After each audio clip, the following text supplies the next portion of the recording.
नमस्कार, दिव्य ज्योति चैनल में आप सभी का हार्दिक स्वागत है। आज का एपिसोड बहुत ही खास होने वाला है क्योंकि मेरे साथ हैं मेरी mother in law Kusumlata Tyagi ji, जिन्हें लंबे समय से ज्योतिष का बहुत ज्ञान और अनुभव रहा है और आज वही ज्ञान हम आपके साथ साझा करना चाहते हैं। मम्मी नमस्ते। नमस्ते। सबसे पहले तो आप दर्शकों को ये बताइए कि आपको ज्योतिष में रुचि कैसे शुरू हुई? मुझे बचपन से ही गूढ़ जो रहस्य वाली बातें होती हाँ। हैं उनको जानने में मेरा बहुत इंटरेस्ट रहा शुरू अच्छा। से। मेरी इच्छा होती है कि मैं जानूं कि ये सब क्यों हुआ, ये जो कुंडली क्या होती है, ये ग्रह क्या होते हैं, ये क्यों है, इनके कहाँ बैठने से क्या हो जाता है। तो मैं बचपन से ऐसे सोचती थी कि मैं कैसे पता लगाऊं अच्छा। कि अपने फ्यूचर के बारे में। हाँ। सबसे पहले मैंने खुद अपने बारे में सोचा कि मैं अपने फ्यूचर के बारे में कैसे हाँ। पता चलाऊं कि कौन से ग्रह बैठने से क्या हो जाता है, इससे मेरा क्या अच्छा होगा, क्या खराब हो सकता है, मैं कैसे उसको अपने जीवन में ठीक करूं अगर कुछ गड़बड़ है। तो इसीलिए मेरा इंटरेस्ट जगता चला गया और मैंने सबसे पहले सेल्फ स्टडी की। अच्छा। मैंने पढ़ा देखा, फिर मुझे समझा कि कुंडली क्या है, उसमें कितने भाव होते हैं, कितने ग्रह होते हैं। उस तरह से मेरा जो इंटरेस्ट था वो जागता चला गया और मैं आगे बढ़ती चली गई। पहले मैं भी बहुत ज्यादा विश्वास नहीं करती थी, लेकिन जब मैंने देखा कि आपने इतने लोगों को कुंडली के माध्यम से सही राह पहुंचा बताई है और उनको उपाय बताए हैं कई सारे, तो कहीं ना कहीं धीरे धीरे मेरा भी विश्वास बढ़ता चला गया। और आपको क्या लगता है कि मम्मी कितनी सच्चाई होती है, वास्तव में कितनी सच्चाई होती है कुंडली में? मैं आपको सही बात बताऊं हाँ। तो मेरे अनुभव से मुझे लगता है कि कोई ज्योतिषी गलत हो सकता है पर कुंडली या ज्योतिष गलत नहीं है। हाँ, ज्योतिष गलत। वो सामने वाला किस तरह से उसको पढ़ रहा है कुंडली को या वो उसके ऊपर डिपेंड करता है। लेकिन ज्योतिष शास्त्र परफेक्ट शास्त्र है। पुराने समय से ही राजा महाराजा बड़े लोग सब इसको मानते चले आ रहे हैं और बहुत सारे ऐसे ज्योतिषी हमारे उसमें हुए हैं कि जो जिनकी भविष्यवाणी बाद तक सच हुई है, उनके मरने के बाद तक भी सच हुई है। तो ज्योतिष शास्त्र को कभी गलत नहीं कह सकते, वो कोई झूठा शास्त्र नहीं है, वो बिल्कुल सटीक सही शास्त्र है। तो आज हम दर्शकों को कुछ बेसिक से ही शुरू करते हैं कि ग्रह क्या होते हैं, ग्रहों का हमारे जीवन पर क्या प्रभाव पड़ता है। कई बार कुछ जो ग्रह हैं वो निम्न भाव में आ जाते हैं, तो हमें क्या क्या उपाय करने चाहिए, किस प्रकार से करना चाहिए, तो इसके बारे में थोड़ी दृष्टि दें। कि सबसे पहले तो यही बताएं कि ग्रह क्या होते हैं। देखिए, ग्रहों का ही तो मैंने आपको बताया कि मेन तो सब ग्रह है कुंडली में, ग्रहों का ही सारा खेल है जीवन में। हाँ। ग्रह हमारे यहाँ जीवन में कब कहाँ गोचर करते हैं, क्या वो परिस्थिति क्रिएट कर देते हैं, वो सब ग्रहों का ही खेल है। सारा जीवन हमारा ग्रहों के हिसाब से हम नाचते हैं। और ग्रह मुख्यतः 9 होते हैं। कुछ लोग राहु के तो ग्रह मानते हैं, कुछ नहीं मानते हैं, छाया ग्रह मानते हैं, लेकिन कुल मिला के 9 ग्रह माने जाते हैं, जिनमें सूर्य सर्वोपरि है। सूर्य जो है हमारे ग्रहों के राजा हैं, सबसे ऊपर उनका नाम प्रथम स्थान आता है उनका, और वो हमारे जीवन पर बहुत बड़ा प्रभाव डालते हैं। दुनिया में नेम फेम जो भी मिलता है वो सूर्य देवता ही हमें देते हैं, उनके बिना कोई नेम फेम हमको प्राप्त नहीं हो सकता। अगर आप सरकारी नौकरी में जाना चाहते हैं, आप समाज में मान सम्मान प्रतिष्ठा पाना चाहते हैं, धन यश पाना चाहते हैं, तो उसके देवता है सूर्य। उनको प्रसन्न करना बहुत जरूरी है। अगर वो आपकी कुंडली में मजबूत स्थिति में बैठे हैं तो वो बढ़िया फल देते हैं। अगर किसी कारण से वो कमजोर हो गए हैं, नीच के हो गए हैं, तो वो अपना अच्छा फल देने में असमर्थ रहते हैं। तो सूर्य देवता का क्या है, तो मैं एक अभी नॉर्मल आपको छोटी छोटी बात बताती हूँ पहले कि सूर्य जो है हमारे पिता के कारक हैं, हमारी हड्डियों के कारक हैं। अच्छा। हाँ, तो सूर्य भगवान जब भी वो कमजोर पड़ते तो हमें पिता से हमारे रिलेशन खराब होने लगते हैं, हमारी हड्डियों से संबंधित हमें पीड़ाएं होने लगती हैं। तो जब भी कभी ऐसा लगता है तो बहुत आसान सा एक उपाय है, बहुत बड़े उपाय मैं आपको भी नहीं बताऊंगी कुछ भी ऐसा जिसमें आपको कोई प्रॉब्लम हो। आप अपने पिता का सम्मान कीजिए। आप सुबह उठिए, अपने पिता के चरण छूइए, पिता का आशीर्वाद लीजिए और कोई भी काम ऐसा ना करें जो पिता को दुख हो, पिता के हृदय को दुख पहुंचे। और उसके लिए आप क्या करें कि आपको सूर्य उदय से पहले उठें तो बहुत अच्छा रहेगा, और उठ के अपने पिता को प्रणाम करें और फिर सूर्य भगवान को दोनों हाथ जोड़ के प्रणाम करें। और उनको अगर जल अर्पित करते हैं तो बहुत ही अच्छा है। बिल्कुल साधारण सा उपाय है, कोई इसमें मुश्किल नहीं है, हर व्यक्ति कर सकता है अपने जीवन में, और ये सब करके अपने जीवन को आगे बढ़ा सकता है। आपको सरकारी नौकरी में कोई प्रॉब्लम है, कुछ है, तो आप सूर्य को मजबूत करें। रत्न भी पहन सकते हैं, लेकिन रत्न मैं अभी नहीं बता सकती, वो मैं कुंडली देख के ही बता सकती हूँ कि किसके लिए कौन सा रत्न उचित होगा। पर ये मैंने साधारण उपाय बता दिया है जो हर व्यक्ति आसानी से कर सकता है। इतना छोटी सी बात है कि सुबह उठें, अपने पिता का सम्मान चरण छुएं, भगवान सूर्य को जल अर्पित करें, बस इतनी छोटी सी बात है। अब मैं आती हूँ जो हमारे दूसरे मुख्य ग्रह हैं, वो है चंद्रमा। चंद्रमा हमारी कुंडली में दूसरे नंबर पर महत्वपूर्ण ग्रह है और वो हमारी माँ का प्रतिनिधित्व करते हैं। हमारा चंद्रमा अच्छा है तो हमें अपनी माँ का बहुत प्यार मिलता है, दुलार मिलता है। और चंद्रमा लिक्विड मनी के भी कारक हैं, जो हमारे पास लिक्विड रीडिंग होती है वो चंद्रमा की होती है। पानी के कारक हैं, हमारी बॉडी में कितना पानी है वो। और चंद्रमा हमारे कुंडली में क्योंकि चतुर्थ भाव के भी स्वामी हैं, वो हमारे किसका है, हमारी लग्जरी का है, हमारे कंफर्ट का है ना, हमारे माता के प्यार दुलार का है और सुख सुविधाओं का है, ऐश्वर्य और वैभव, हाँ, जमीन का, गाड़ी का, जितने भी हमारे जो आरामदायक चीजें होती हैं, जो हमें भोग विलास की चीजें, भोग विलास तो शुक्र देते हैं, लेकिन जो भी आरामदायक चीजें होती हैं वो हमें चंद्रमा प्रदान करते हैं। तो अगर चंद्रमा कमजोर हो रहे हैं तो हमें माता के प्रेम में कमी मिलेगी, हमारी माता बीमार होंगी, या किसी कारण से हम माता से दूर हो जाएंगे, या माता का प्यार नहीं मिल पाएगा, कुछ भी कारण बनेगा तो हमें माता का पूर्ण सुख नहीं मिल पाएगा। और ऐसे ही उस भाव से संबंधित, क्योंकि चंद्रमा हमारे चौथे कुंडली में चौथे भाव के कारक होते हैं और चौथा भाव भूमि, भवन और जायदाद का होता है, तो उन सब में कमी आ जाती है। तो अगर हम, इसका एक छोटा सा उपाय है, अगर हमें लग रहा है कि हमारे चंद्रमा कमजोर हो रहे हैं, हमें वो सब नहीं मिल पा रहा है जो मिलना चाहिए, हमें ऐसा महसूस होता है, तो उसके लिए भी एक साधारण सा उपाय है, क्या अपनी माता का ध्यान रखें, उन्हें प्रसन्न रखें, उनके पैर दबाएं, उनका आशीर्वाद लें, है ना, उनके सुख सुविधाओं का ध्यान रखें, उनको समय दें और उनका वो अपने आप ही, माता तो आशीर्वाद देने के लिए हमेशा ही तैयार रहती है। और ऐसा नहीं है कि भाई ये ग्रह निम्न इस पे चल रहे हैं तो ही करें, माता पिता का सम्मान तो हमें हमेशा ही करना चाहिए, तो उसमें कोई आपका नुकसान तो नहीं हो सकता है, फायदा ही है एक तरह से। तो बस मेनली क्या है कि अपनी माता का सम्मान करें। इतना छोटा मात्र, इतना ही उपाय करने से आपकी कुंडली में चंद्रमा सही फल देने लग जाता है। अब मैं आपको चंद्रमा के बाद बताती हूँ कि जो तीसरा महत्वपूर्ण ग्रह हमारी कुंडली में होता है वो हमारे कुंडली में मंगल ग्रह होते हैं। मंगल देव क्या है, हमारी ऊर्जा के कारक हैं, हमारी शक्ति के कारक हैं, हमारे भाइयों के कारक हैं, हमारी भूमि के कारक हैं और हमारे साहस के कारक हैं। अगर कुंडली में मंगल कमजोर हो जाए तो हमारा जो साहस है, हमारी जो हिम्मत है वो टूटने वो कम पड़ जाती है, कम होती जाती है और हमें लगता है कि हमारे में हिम्मत नहीं है कुछ करने की। और तो अगर आप अपने मंगल को ठीक रखना चाहते हैं, उसमें आपको लगता है कि कुछ दिक्कत है, भाइयों के कारक है मंगल, तो बस इसमें भी सिंपल सा उपाय है। ये सारे ग्रह रिश्तों से जुड़े हुए हैं, आप अपने रिश्तों को ठीक करें, ग्रह अपना अच्छा फल देना शुरू कर देते हैं। मंगल किसे कारक हैं, मैंने आपको बताया कि भाइयों के कारक हैं। तो आप अपने भाइयों को सम्मान, बड़े हैं तो सम्मान दें, छोटे हैं तो प्यार दें। और जैसे कुछ लोग आजकल देखते हो आप लोग कि भाई भाइयों की जमीन हड़प लेते हैं, जमीन के एक टुकड़े के लिए भाई का दुश्मन हो जाता है। तो ऐसी गलत भावना कभी मन में न रखें। जो भाई का हिस्सा है वो उसको दे, बल्कि बोलो भाई तू पहले तू ले ले, तू छांट ले, जो तेरा है, जो बचेगा वो मैं ले लूंगा। तो कभी संबंध खराब हो ही नहीं सकते।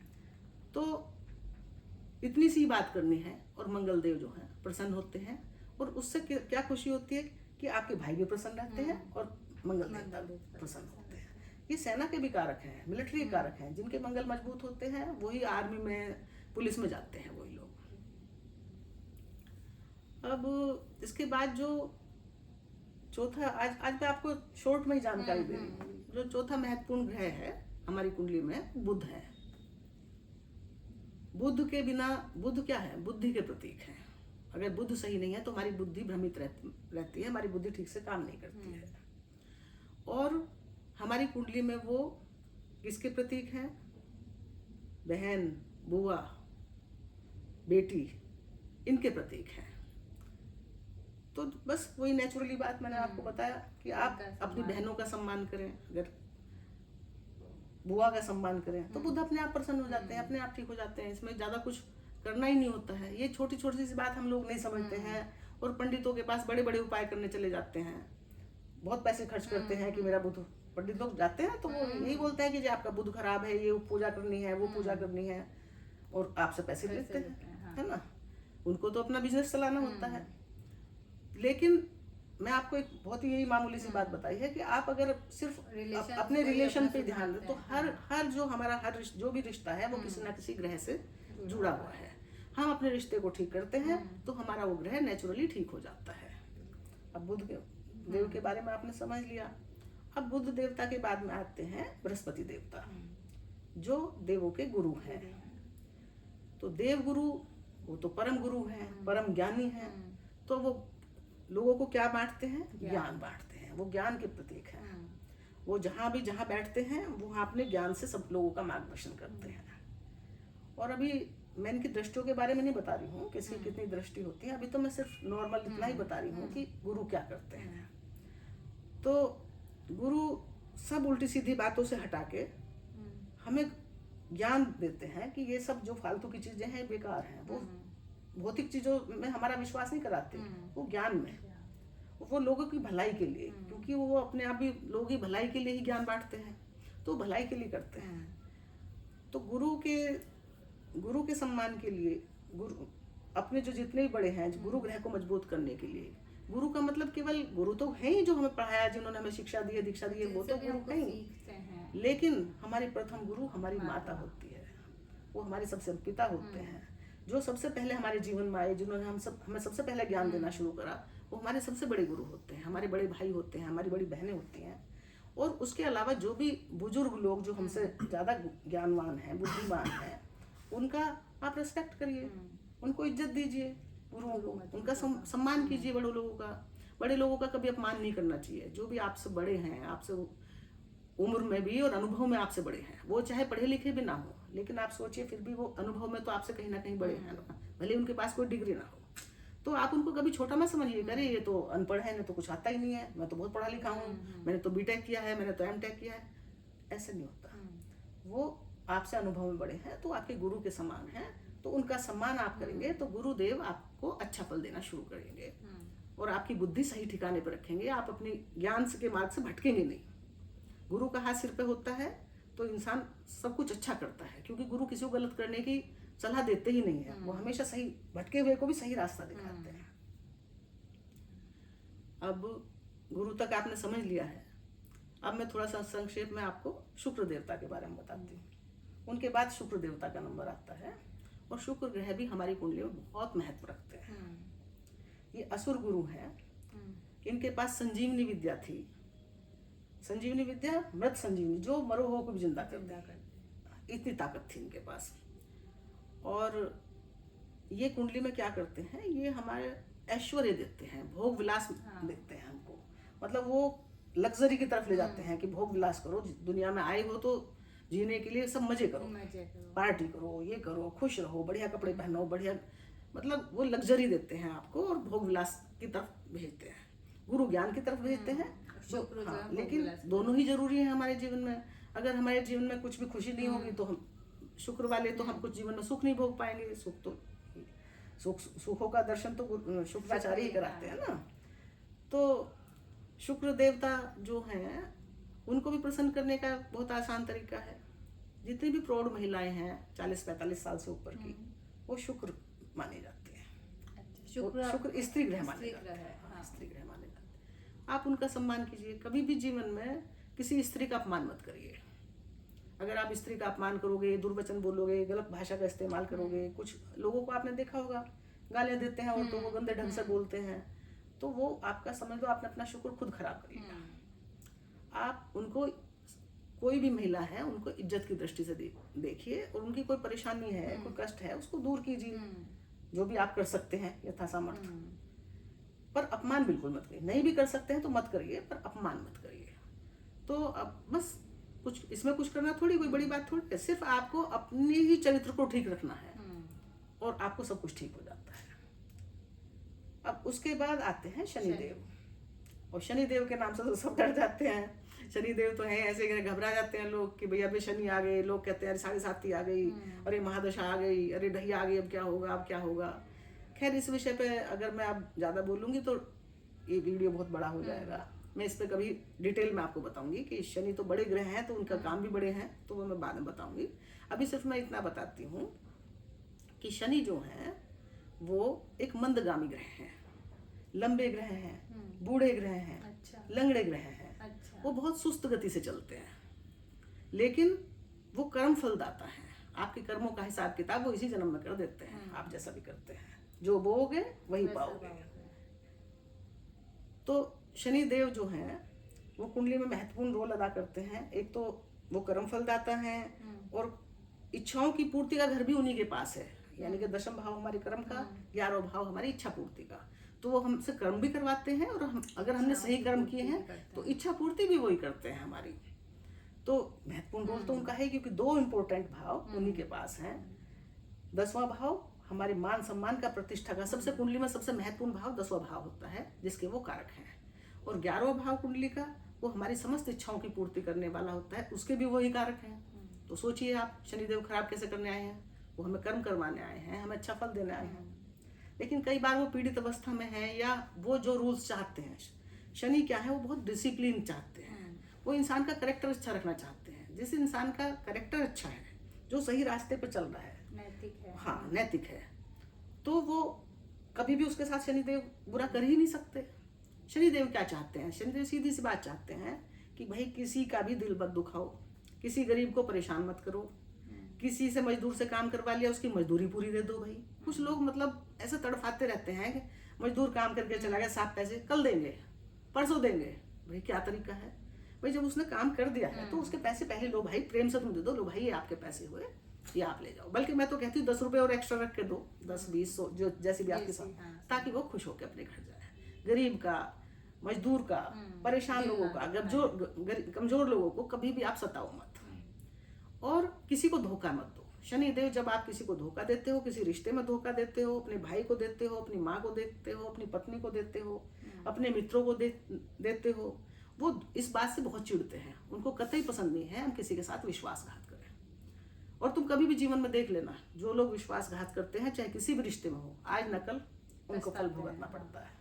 और जो सच्चे और सही रहते हैं, चाहे किसी समय पे उनको कोई गलत भी ठहरा दे, लेकिन एक दिन वो सामने सबके आ जाते हैं कि ये सही था, ये गलत नहीं था। तो बस शनिदेव क्या चाहते हैं? शनिदेव सच्चाई और ईमानदारी और नैतिकता चाहते हैं कि अपने जीवन में आप अच्छे कर्म करो, कुछ भी गलत मत करो कि हम चले नेक रास्ते पर, हमसे भूल के भी कोई भूल होना। इतनी शक्ति हमें देना स्वामी, मन का विश्वास कमजोर हो। तो ये शनिदेव भगवान की महिमा है। और आगे मैं आपको थोड़ी थोड़ी जानकारी राहु और केतु के विषय में देना चाहती हूँ। राहु क्या है? राहु विदेशी ग्रह है, राहु टेक्निक है, साइंस है, आईटी है, मतलब जितने भी कंप्यूटर के या कोई भी जो इलेक्ट्रॉनिक काम है या जो भी विदेश से जुड़े हुए काम हैं, वो सब राहु करवाते हैं। राहु ना हो तो हम तरक्की नहीं कर सकते। जितनी भी तरक्की, जितनी भी खोज, रिसर्च, वो कौन करवाते हैं? राहु करवाते हैं। और वैसे ही केतु जो है वो क्या है? राहु केतु असल में एक ही थे, लेकिन जब भगवान विष्णु, इन्होंने अमृत पी लिया था, तो भगवान विष्णु ने सुदर्शन चक्र से इनकी गला काट दिया था। तो ये 2 हिस्सों में बट गए। नीचे का हिस्सा जो धड़ था वो केतु, और जो ऊपर का हिस्सा था वो राहु। तो राहु क्या है? दिमाग है, वो ऊपर का हिस्सा था, उसके पास पेट नहीं है वो, तो इसीलिए उसको वो संतुष्ट नहीं होता, कभी भी वो असंतुष्ट रहता है। और केतु क्या है? उसके पास पेट है, लेकिन उसके पास सिर नहीं है। तो राहु दिमाग के बहुत बहुत ताकतवर होते हैं। राहु बढ़िया हो तो ऐसा व्यक्ति बहुत बुद्धिमान होता है, पॉलिटिक्स में बहुत अच्छा जाता है, क्योंकि राहु बहुत पॉलिटिक्स का भी कारक है, राजनीति का कारक है। राजनीति में बहुत ऊंचाई पे ले जा सकता है राहु अच्छे है तो। और केतु क्या है? वो आध्यात्मिक ग्रह है। वो भगवान के, जब भगवान श्री हरि ने उनकी गर्दन काटी तो राहु तो विदेश में जाके पड़े, और केतु जो थे वो उनके चरणों में गिर पड़े, क्योंकि धड़ तो वहीं लुढ़कना था ना। तो उनको भगवान विष्णु का स्पेशल आशीर्वाद प्राप्त है, जो कोई महसूस नहीं कर सकता, वो केतु महसूस कर सकता है। तो जिसका कुंडली में राहु केतु अच्छी मजबूत स्थिति में बैठे हैं, तो वो राहु ज्ञान का धनी बनाता है और केतु आध्यात्मिक बनाता है।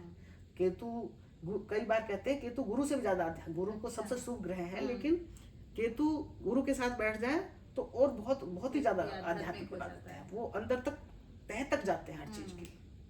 तो आज के लिए मैं आपको इतना ही समझाना चाहूंगी, फिर किसी दिन हम आराम से आपसे अच्छे विस्तार से बात करेंगे। आज के लिए मैंने आपको 9 ग्रहों की जानकारी दी है। Thank you mummy. नमस्ते, थैंक यू।